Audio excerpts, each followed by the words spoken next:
Welcome, ladies and gentlemen, Jedi and Sith, to another video. I know it's been a while, but with work starting back up and other things in my life, I have not found the time to make a video, but today we have one. And this video will be about how you can be a Grand Admiral in the Grand Arena. Now, I know you might be thinking, how could you possibly do that? Well, it just takes a couple tips, a couple hints, and also viewing your own roster as well as your enemy's roster. Now right there, you can just take what I've said and left, and there you go. Or if you'd like, continue watching and you can see what I mean, because not only does this help in Grand Arena, it'll help in territory war, as shown in this clip here, and territory battles. Now with that out of the way, let's get into the top 5 tips I have for you so that you can be a better opponent and combatant within Grand Arena, territory war, and a great guildmate in territory battles.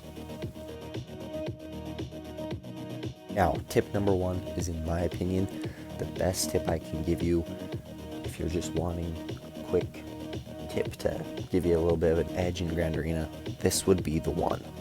And with all that introduction out of the way, here's tip number 1, which is view your opponent's roster. You can do this by clicking on their portrait in this little screen up above, and then clicking inventory. Now, viewing which team they have in Squad Arena is very helpful, because generally that's going to be the team that they're going to keep.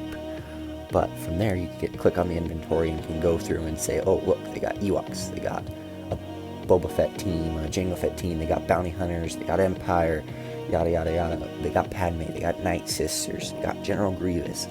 And so when you look at that, it helps you see what you need to attack against, potentially. Now, this is great, especially if they have a higher GP than you, because then you can go, okay, what do I need to counter Team X? So, like, let's say Night Sisters. What you do is, you know that you struggle against Night Sisters, and so you're like, okay, I'm going to save an extra team on offense to go against Night Sisters. So instead of putting, let's say, your Padme on defense, you save her so then you can use them against Night Sisters. Or Imperial Troopers, because you know that even though they're lower gear than their Night Sisters, the Imperial Troopers can punch up. Now in 3v3, that's a bit difficult because the Imperial Troopers do rely a lot on just turn meter and just blowing apart the team really fast, because then they can't ever catch up. So in 3v3, that's a little bit harder, but in a 5v5 standpoint, you see a Night Sister team that you know your Imperial Troopers can beat.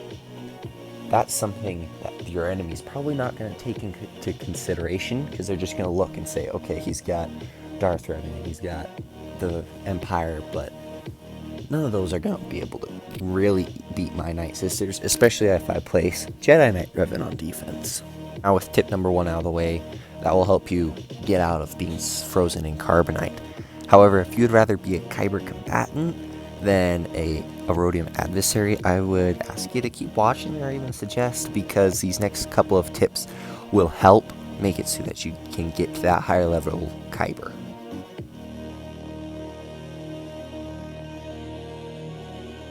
Tip number 2 is to be okay with placing some of your better teams on defense. Now, you've viewed your enemy's roster, so you can assume that they're going to probably keep one of their better teams on defense, because you never want to place all of your good teams on defense and all of your good teams on offense. Like, you don't want to do either of those, you want it balanced.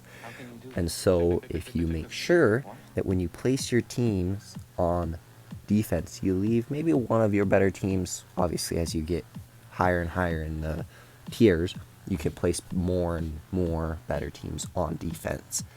But make sure you at least place one good team on defense, because if you view their roster, you know which teams they're going to have a hard time fighting against. So you place that team on defense. When you place it on defense, you might get a couple of good holds, which will help you, because it allows it that you have a little bit more wiggle room and more room for error, so you don't have to worry about being perfect. So that'd be my tip number 2. Don't go fully offensive heavy, but don't go fully defensive heavy, because my next tip is just that. Place and use more teams on offense that are good. With that little teaser, I guess, let's get into tip number 3, which is save your better teams for offense. This is so key. I see it so many times where someone places a very heavy defense, but the only problem is then they can't get through your defense, which is good for you, but if you're the one who placed a heavy defense, that's bad, because then you're stuck behind their defense most of the time. Now, if you know you have teams that aren't necessarily good, but can counter other teams greatly, like a nest versus Ewoks, that's huge, because you've now eliminated an entire team with one character, and so you don't have to worry about it, so you can maybe place a better team on defense. So in that case, going defensive heavy is okay, but if they don't place their Ewoks on defense and instead place a Sith trio, well, you're going to get annihilated by Darth Nihilus, and your Empress Nest just lost that battle. So you want to make sure that you save generally your better teams for offense. 1 or 2 exceptions you could place on defense, like a Commander Luke or a Padme if you wanted.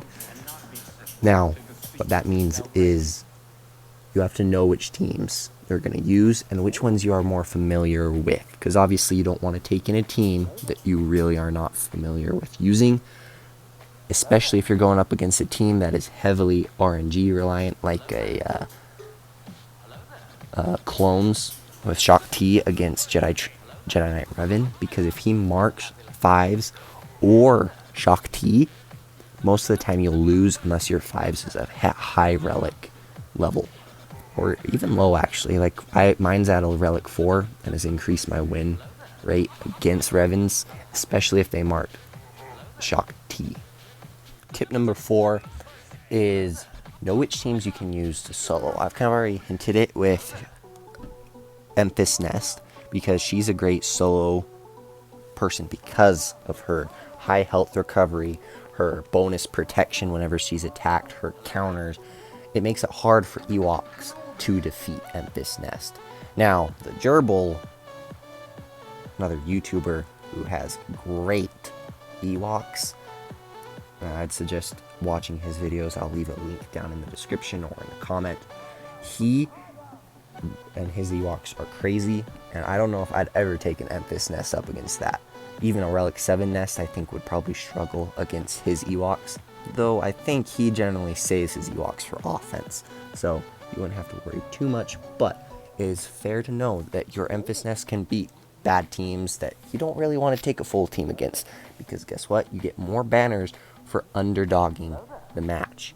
So Empress Nest, instead of having 5 other teammates or 2 other teammates, she's all by herself and gets an extra banner for each empty slot. So instead of having 53 banners, you might get 55 or 56, depending on whatever you're in or however it works out in the end, because if she does lose protection, she loses a banner there. So knowing how you can underdog is so helpful. Putting Kira with Nest or Kira Nest and Hermit Yoda to increase Nest's damage output. They can solo some bad scoundrel teams or even some decent scoundrel teams. She can solo Ewoks practically by herself. If you're nervous, you can throw in Kira Lead to help recover protection. I often do that. And also, just another solo person who you could use is Malik. And I know Malik's not necessarily the most free to play, but you can get Jedi Knight Revan and Darth Revan pretty easily at this point. It's not the hardest team to get anymore. So if you do have Malik, he has no protection, so he always gets that protection banner, and most of the time he'll recover all of his health anyways, which makes him a great solo team. He can solo Karth teams, he can solo some scoundrel teams. Like, it's awesome when you can just say, you know what, I'm going to use Malik and take out this team. Now, Darth Nihilus kind of works similarly, especially if you don't have Darth Malik, because his leadership turns all of his protection to health, which means he always has 100% protection. And he can solo some of those scoundrel teams. He can solo a Karth team if you have him geared up enough.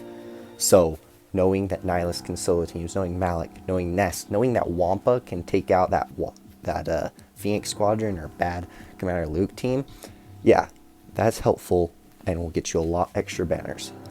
Last, but certainly not least, don't inflate your roster.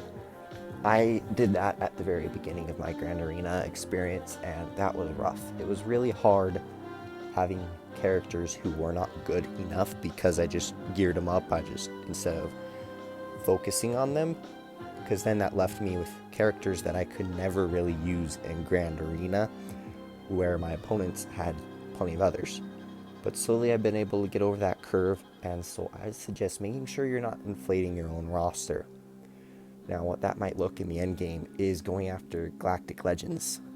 That's right, as a free-to-play, I would not suggest going after a Galactic Legend if you are also a free-to-play player, because you have to relic up all these characters, like Phasma, like Rose Tico, like Resistance Pilot. The list goes on and on of characters you're probably not going to use. Now, there are some like Hux and Sith Trooper and Jedi Training Rey and the Satchel Bros of Resistance Hero Finn and Poe. Those two great characters, I would totally relic them if you can get a hold of them. They're great, they make your team a lot better, but the only problem is you're inflating your roster with all these characters, and until you get Galactic Legends, it's a little hard. The First Order is not necessarily the best until you get Supreme Leader Kylo Ren. You can get a good Jedi Training Rey team that can beat Darth Revan and of course Geos with the Satchel Bros and BB-8 and Jedi Training Rey, and the Veteran Smugglers have gone a rework, so it's better. But in the meantime, before you get those Galactic Legends, your roster has been largely inflated, and then even after you get the Galactic Legend, you're then going to have to gear him or her up. That's right, you don't just get a Relic 7 Galactic Legend, you have to gear Rey or Kylo up. And as a free-to-play, that's going to be hard, and I don't see it becoming any easier, because getting Gear 12 can often be hard for free-to-play people, as well as especially Gear 13. That takes a while. You have to be heavily focused, and when you've spent all of your relic abilities on Rose Tico and Phasma and Pilot, that's kind of hard to overcome. And in the meantime, while you're trying to gear up and get to your ultimate for your Galactic Legends, you're sitting there with a Galactic Legend at Gear 10, Gear 11, hopefully Gear 12, hopefully Gear 13. That's going to look ugly, and it's going to be inflating your roster to a point where I've never seen a Galactic Legend at a lower gear level, so I'm guessing it's not necessarily the best. Now, that could be completely wrong, but I would still suggest as a free-to-play going after your legendary and heroic events. I thank you for watching the top 5 tips I have for you to become a better player in Grand Arena, and I thank you for watching. I hope you enjoyed, and as always, this has been the Grand Admiral, and end transmission.